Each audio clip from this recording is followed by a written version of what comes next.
Every time or sa tuwing ako po ay nakakarinig na hindi siniseryoso ang impyerno o ang lugar na impyerno, ako ay nalulungkot. Because some people, kaya po ako biglang nag-vlog, some people are doing it for fun. Like for example, they're saying a lot of things about hell and they're doing it for fun. Parang hindi nila siniseryoso yung katotohanan na talagang meron pong lugar na ganon. In fact, tuwing Halloween makikita po ninyo, nagko-costume sila ng parang demonyo, mga ganyan. You know what really strikes me sa mga ganitong mga pangyayari sa panahon natin ngayon, parang masyado nang napulyot. Alam niyo yung polluted na po yung utak ng mga tao ngayon na hindi mananampalataya, na parang mga robot na po sila. Even when you share the good news of the Lord Jesus Christ, deadma. We tried before to explain the importance of the Lord Jesus Christ to one person. Talagang walang I can call it walang interest. Sabi ko, wow, last days, no? Last days. Pero kung talaga naman pinili yung taong yon, kasi ang pagpili talaga election yan eh. I believe in the election.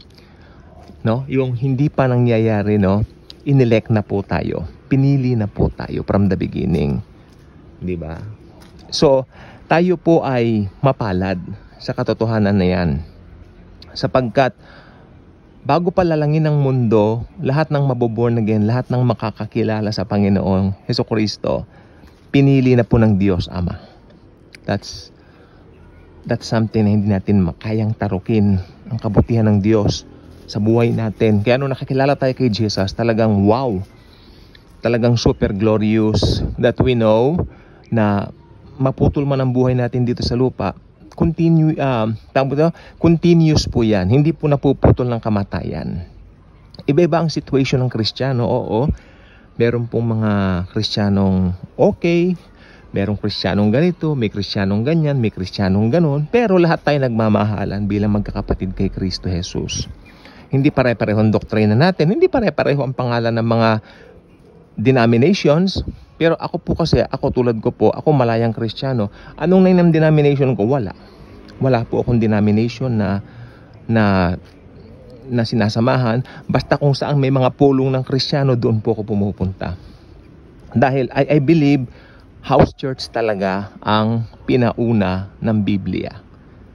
Ibig sabihin, kung yun ang pinauna ng Biblia, yun ang pinauna ng mga apostol, dapat ganun din ang gawin ngayon. Pero sa kasamaang palad, dala na rin ang pagbabago ng panahon, merong mga nagtayo ng mga institutional churches. But unfortunately, that's not our topic for today. Ang importante po ngayon, tayo mga magkakapatid kay Jesus, magkakasama tayo sa iisang kingdom, the kingdom of the Lord Jesus Christ. At tayo po ay may pagmamahalan sa isa't isa. O magkakaiba ang doktrina natin, marami po talaga na kaibahan sa mga minor doctrines, but I believe in the major doctrines of salvation by faith alone, the Trinity, and the importance of the person of the Lord Jesus Christ. We are all the same. Okay, palakpakan natin ng Panginoong Hesukristo. Ngayon, yung mga hindi mananampalataya ng Panginoong Hesukristo, sila po ay makikita po natin na ang lakad o ang takbo ng kanilang mga buhay ay totally taliwas sa kung ano ang sinasabi at iniibig ng Biblia na lakaran ng tao. Ang buhay po nila ay talagang patungo sa distraction, patungo kay Satanas. So, ang mga tao na papunta sa impyerno, kung tutuusin, sino po bang papunta sa impyerno? Lahat ng taong pinanganak sa mundo, papunta ng impyerno kung tutuusin. Tignan po niyo yung logic. All have sinned. Diba? All have sinned. No one is righteous. No, not even one, sabi ng Bible. O ibig sabihin, lahat papunta ng impyerno sapagkat lahat nagpuproses ng Adamic nature na minana pa natin kay Adam, ang ating unang ama, our first father. So, kung titignan mong mabuti yan, just analyze it from the bottom. Makikita mo yan. Ibig sabihin, maski maliit na bata pa lang, may sin nature na. At kung lumaki ang batang yan at nagkaroon po siya ng tinatawag na age of accountability, or should I say dumating siya roon sa age of accountability na pinabayaan niya yung katotohanan, dapat niya makilala si Jesus at hindi niya tinanggap si Jesus, pag namatayan pupunta yan ng impyerno. Ngayon may nagtanong sa akin practically, ilang taon yung pwedeng pumunta sa impyerno? Aba, halimbawa yung bata ay 9 years old, may alam na siyang tungkol kay Jesus, tinanggihan niya, may isip na yan, ba? Pwede na pumunta ng impyerno yan. O mo sabihin malit na bata lang yan? Hindi. Ang pinag-uusapan natin, age of accountability. Yung mga teenagers na namamatay na hindi tumanggap kay Jesus, nasa impyerno na yan. Ang vlog po natin, totoo. Hindi po ako yung nagko-compromise. Hindi ako nagko-kompromiso. Okay? Ngayon, kung mapalad ka naman talaga, pero malungkot din, like for example, yung katabi ni Jesus na magnanakaw, Panginoon, alalahanin po ninyo ako kapag ka naghahari na po kayo. Doon at doon lang niya hiniling ng kapatawaran yung mga kasalanan niya. But, ang kabutihan ng Panginoong Jesucristo nag-uumapaw sapagkat niligtas niya yung magnanakaw na katabi niya. Samantala yung isa, tinutuyan niya si Jesus. Napahamak yun sa impyerno. Nasa Hades po siya ngayon. Wala pa naman po yung Gehenna, yung dagat-dagatang apoy. So, anong mangyayari nga po pala? Pag namamatay ang tao, para na akong sirang plaka prito pat okay lang. Pag namamatay ang unbeliever ngayon, what happened? Yung kanya pong espiritu humihiwalay po sa body. Okay. At meron siyang papasukin na tunnel. At yung ending ng tunnel na yan, yun na yung destination niya. Uy. Diba? So, yung ending ng tunnel ng hindi mananampalataya, yun po yung Hades. Walang katapusang kadiliman yung Hades.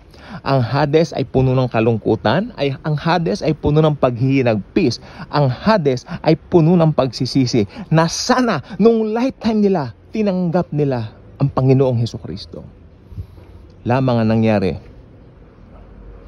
napabayaan nila ito. Dala ng material na bagay, tagumpay sa buhay, mamahaling kotse, mamahaling mga bahay, gusali, building, eroplano. Siguro iba may eroplano.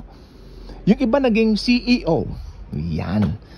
Yung iba naman ay naging tanyag na mga tao o mga famous. So, walang lugar ang Panginoon sa buhay nila. Tama? No. Yan naman kinasapitan nila. Yan ang kanilang kalungkutang kinasadlakan.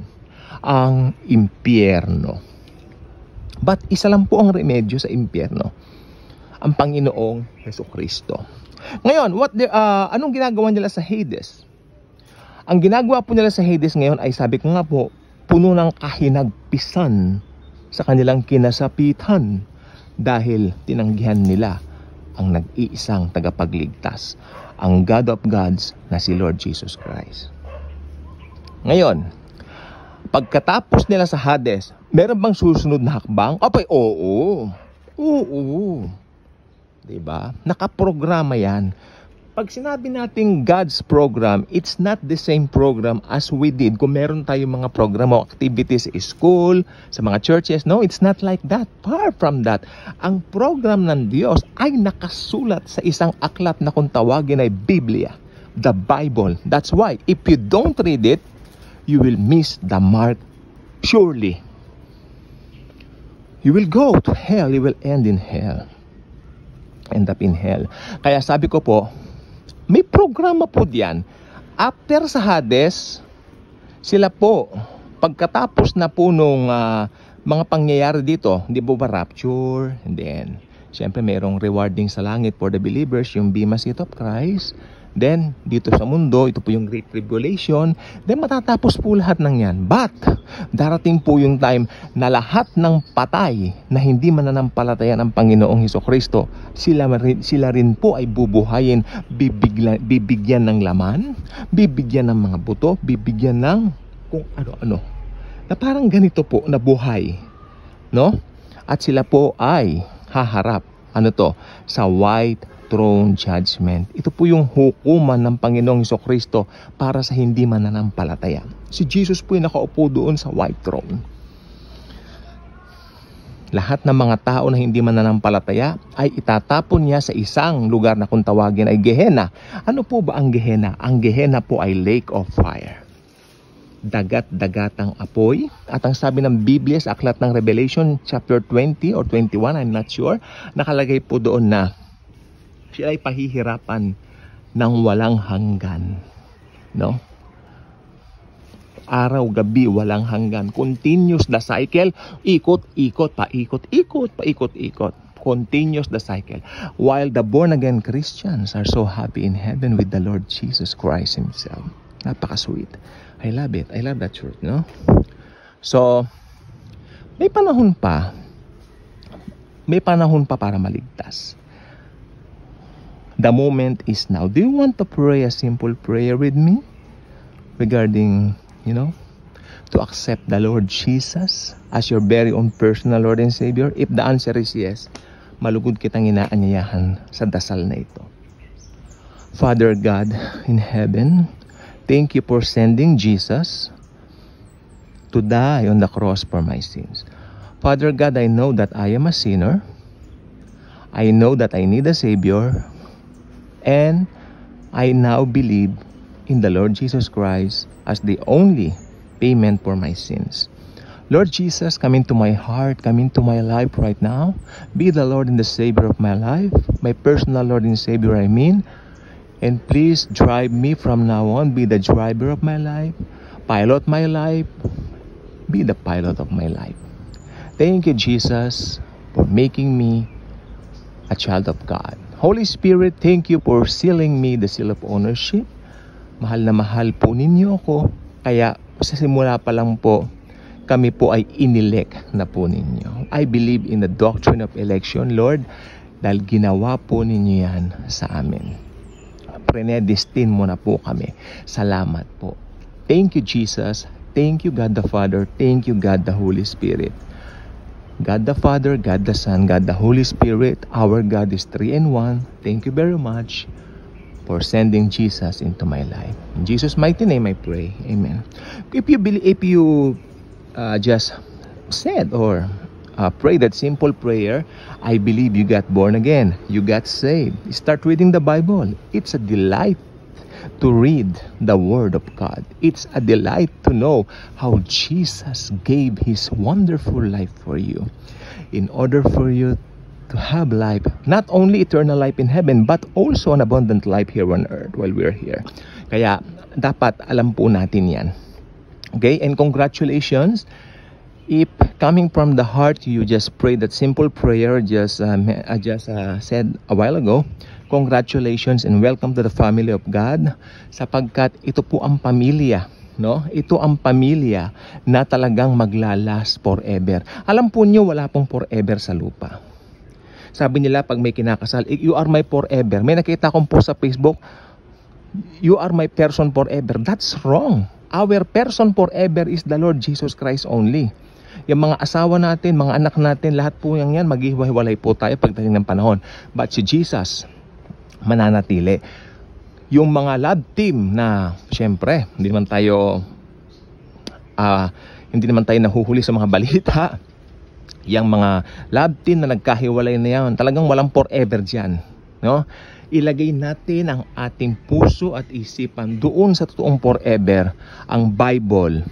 Sapagkat sabi ng Bible sa John chapter 1 verse 1, in the beginning was the Word, and the Word was with God, and the Word was God.